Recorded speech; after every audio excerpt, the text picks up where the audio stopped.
Good day, dear students. Welcome to our oral communication in context subject. So for today's session, I'm going to talk about understanding speech, context, speech style, speech act, and communicative strategy. Lesson objectives. At the end of the lesson, learners are expected to identify the different types of speech context, speech style, speech act, and communicative strategies. Explain that a shift in speech context, speech style, speech act, and communicative strategy affects various factors such as language form, interaction duration, relationship of speakers to audience or receivers of message, roles and responsibilities of the speaker, the message itself, and the manner of delivery of the speaker. And last is understand the use of effective communicative strategies in a variety of speech situations. What is communication? Communication is a process by which information is exchanged between individuals through a common system of symbols, signs, or behavior. Communication entails a delicate balancing in order to sustain connection and transact successfully.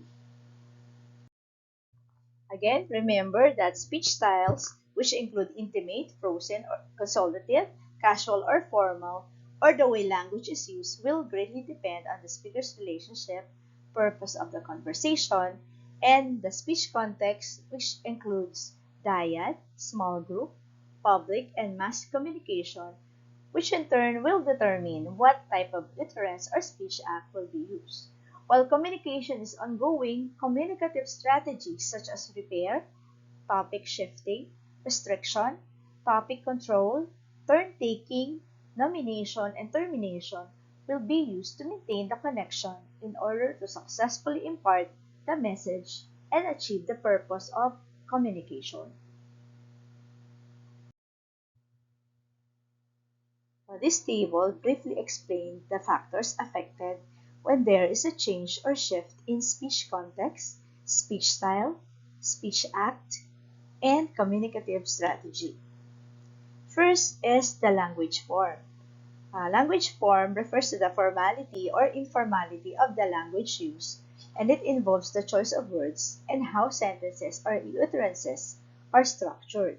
So under language form, there are formal language and informal language. So formal language is used when talking with professionals or persons in authority in a formal, official, or ceremonial occasion, situation, gathering, or event. So talking with a lawyer, a doctor, or even with your teacher often creates a formal ambience in communication.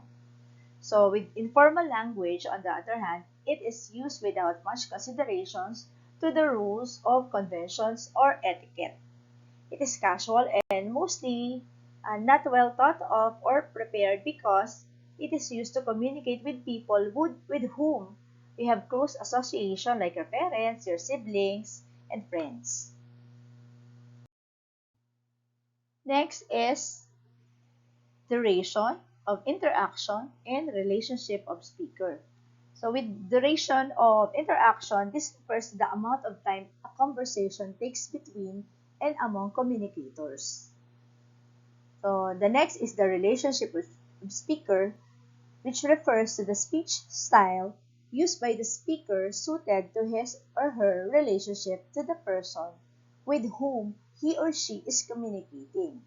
Now, styles can be classified as an intimate, frozen, consultative, casual, or formal. So, with regard to intimate style, the speaker talks with family members, with best friends, or romantic partners. So, this may compromise private conversation or personal interactions. Okay, so aside from the intimate style, we have the uh, frozen, consultative, casual, and formal. So with frozen, the speaker addresses an audience in a formal gathering such as ceremonial events, Eucharistic celebrations, or even court hearings. The style is set or fixed, and thus it rarely or never changes. Audience feedback is not required. Now, with consultative, the speaker communicates with the person with whom he may have to clarify things, discuss a problem, or seek advice. Now, with casual, the speaker shares close and personal information with friends, classmates, and colleagues. This ordinarily occurs in everyday life. Now, with regard to formal, the speaker has to deliver a pre-planned or written speech to address a crowd of people, such as giving opening remarks during seminar, or the president making a public announcement or delivering SONA, or the State of the Nation address. Next is the role and responsibility of speaker. This refers to the role and responsibility of the speaker, which will depend on the purpose and context of communication. So the speaker may be a person who gives information and additional knowledge to another person or an audience, someone who convinces others for a cause, or an individual who provokes laughter for diversion and fun. Hence, his responsibility depends on his purpose for communication, which may be to inform, to persuade, or to entertain. And then next is message. This involves the context of the message. The message may be facts, opinions, feelings, order, suggestion, or question.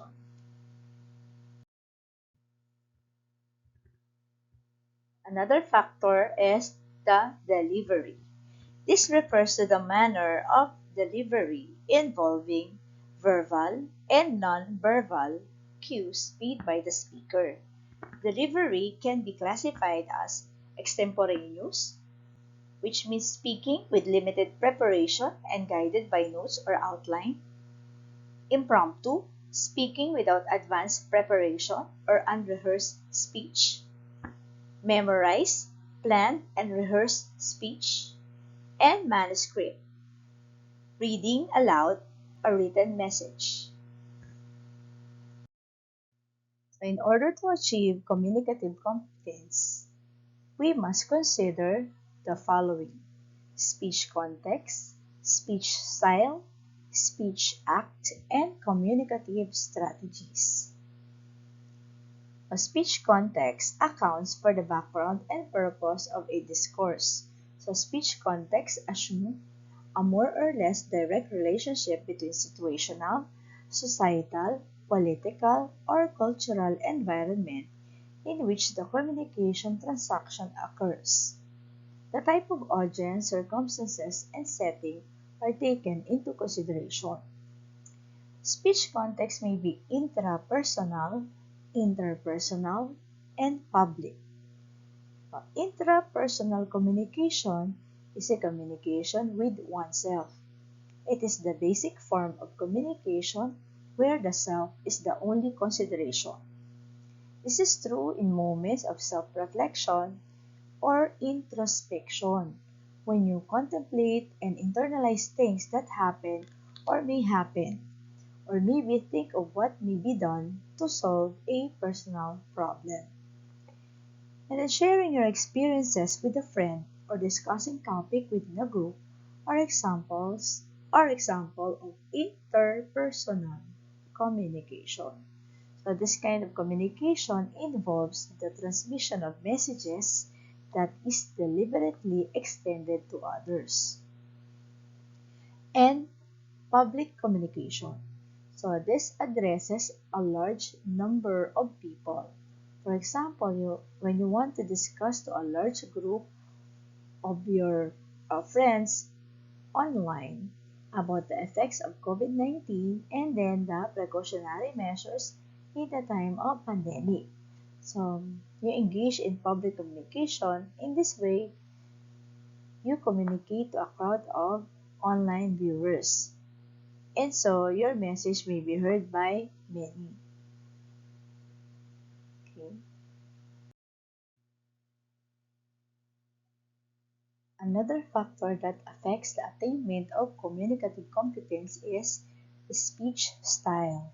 So a person may choose what style or form of language to use in communicating with others. However, personal preferences may not work at all. Also, there are controlled instances when one may just go with the flow of the communicative process because that is what is required in the situation. So speech style has the following types. We have the intimate, casual, consultative, formal, and frozen. Intimate is a communication which happens between or among family members because they are bound by close affinity. So there are things that are kept only within themselves which other people do not or cannot know. Intimate communication may be private or confidential. So, for casual, friends and acquaintances often use casual communication. They feel comfortable and at ease with one another. They have no inhibition to share their feelings because they consider their friends next to their family. And then we have consultative means of communication. It is one way of giving pieces of advice, as in a guidance counselor and a client who needs it. This can be between a doctor and his patient or parents who consult with a teacher about their child's academic performance. So the president delivering a SONA and a principal presenting a school's financial report to teachers, parents, and other stakeholders are both examples of formal communication. So this type of communication is well planned in terms of structure, sequence, and coherence of ideas. So finally, there is the frozen, those activities which are not changeable in nature. Uh, they fall under frozen type of communication. Saying a prayer like Our Lord's Prayer or Hail Mary or reciting the patriotic oath during flag ceremonies are just two of the examples. These are routinely done and may only be changed once amended in the Philippine Constitution. So frozen communication is set and it is very rarely or almost never altered. That is frozen communication. Next is the Speech Act. Speech Act refers not only to the utterance locutionary act but also to the intention illocutionary act and response perlocutionary act to a specific situation for an intended discourse impact. The choice of words to use has to be considered to suit the need of the occasion or the kinds of audience to be addressed. This is also done to help express the intention of the speaker and to elicit a response from the listener.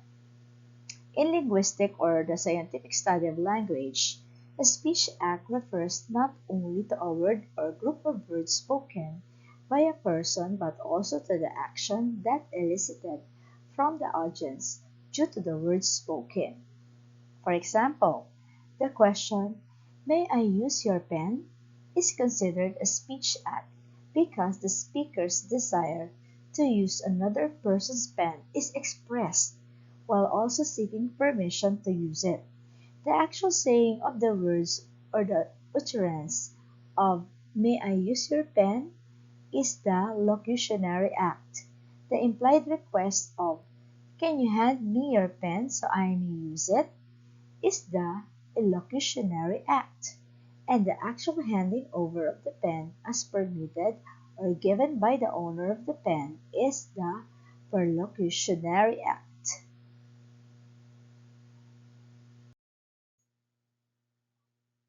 Okay, next is the communicative strategies. So, communicative strategies are ways or strategies that are employed to help maintain the smooth flow in communication process. So, first there is the nomination. which starts the conversation process. Then restriction or limitation to the topic to be discussed in order to meet the arranged or allotted time.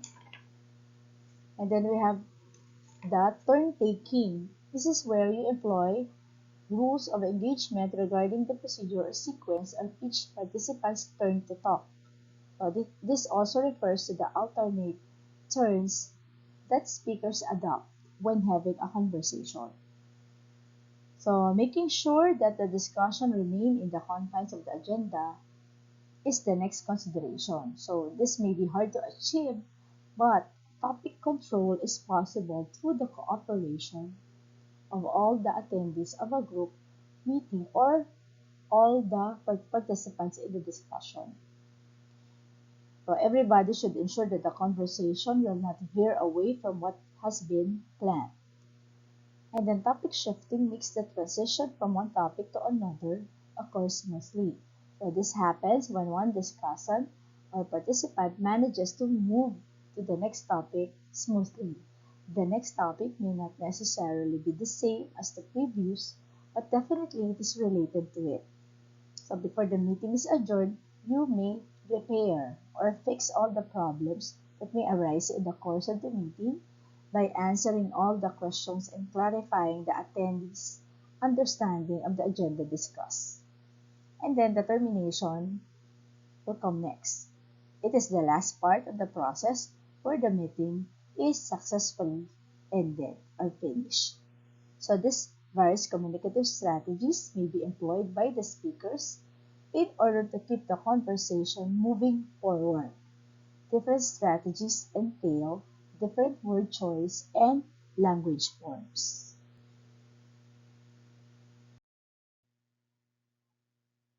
That ends our discussion for today. See you on our next session. Goodbye, class.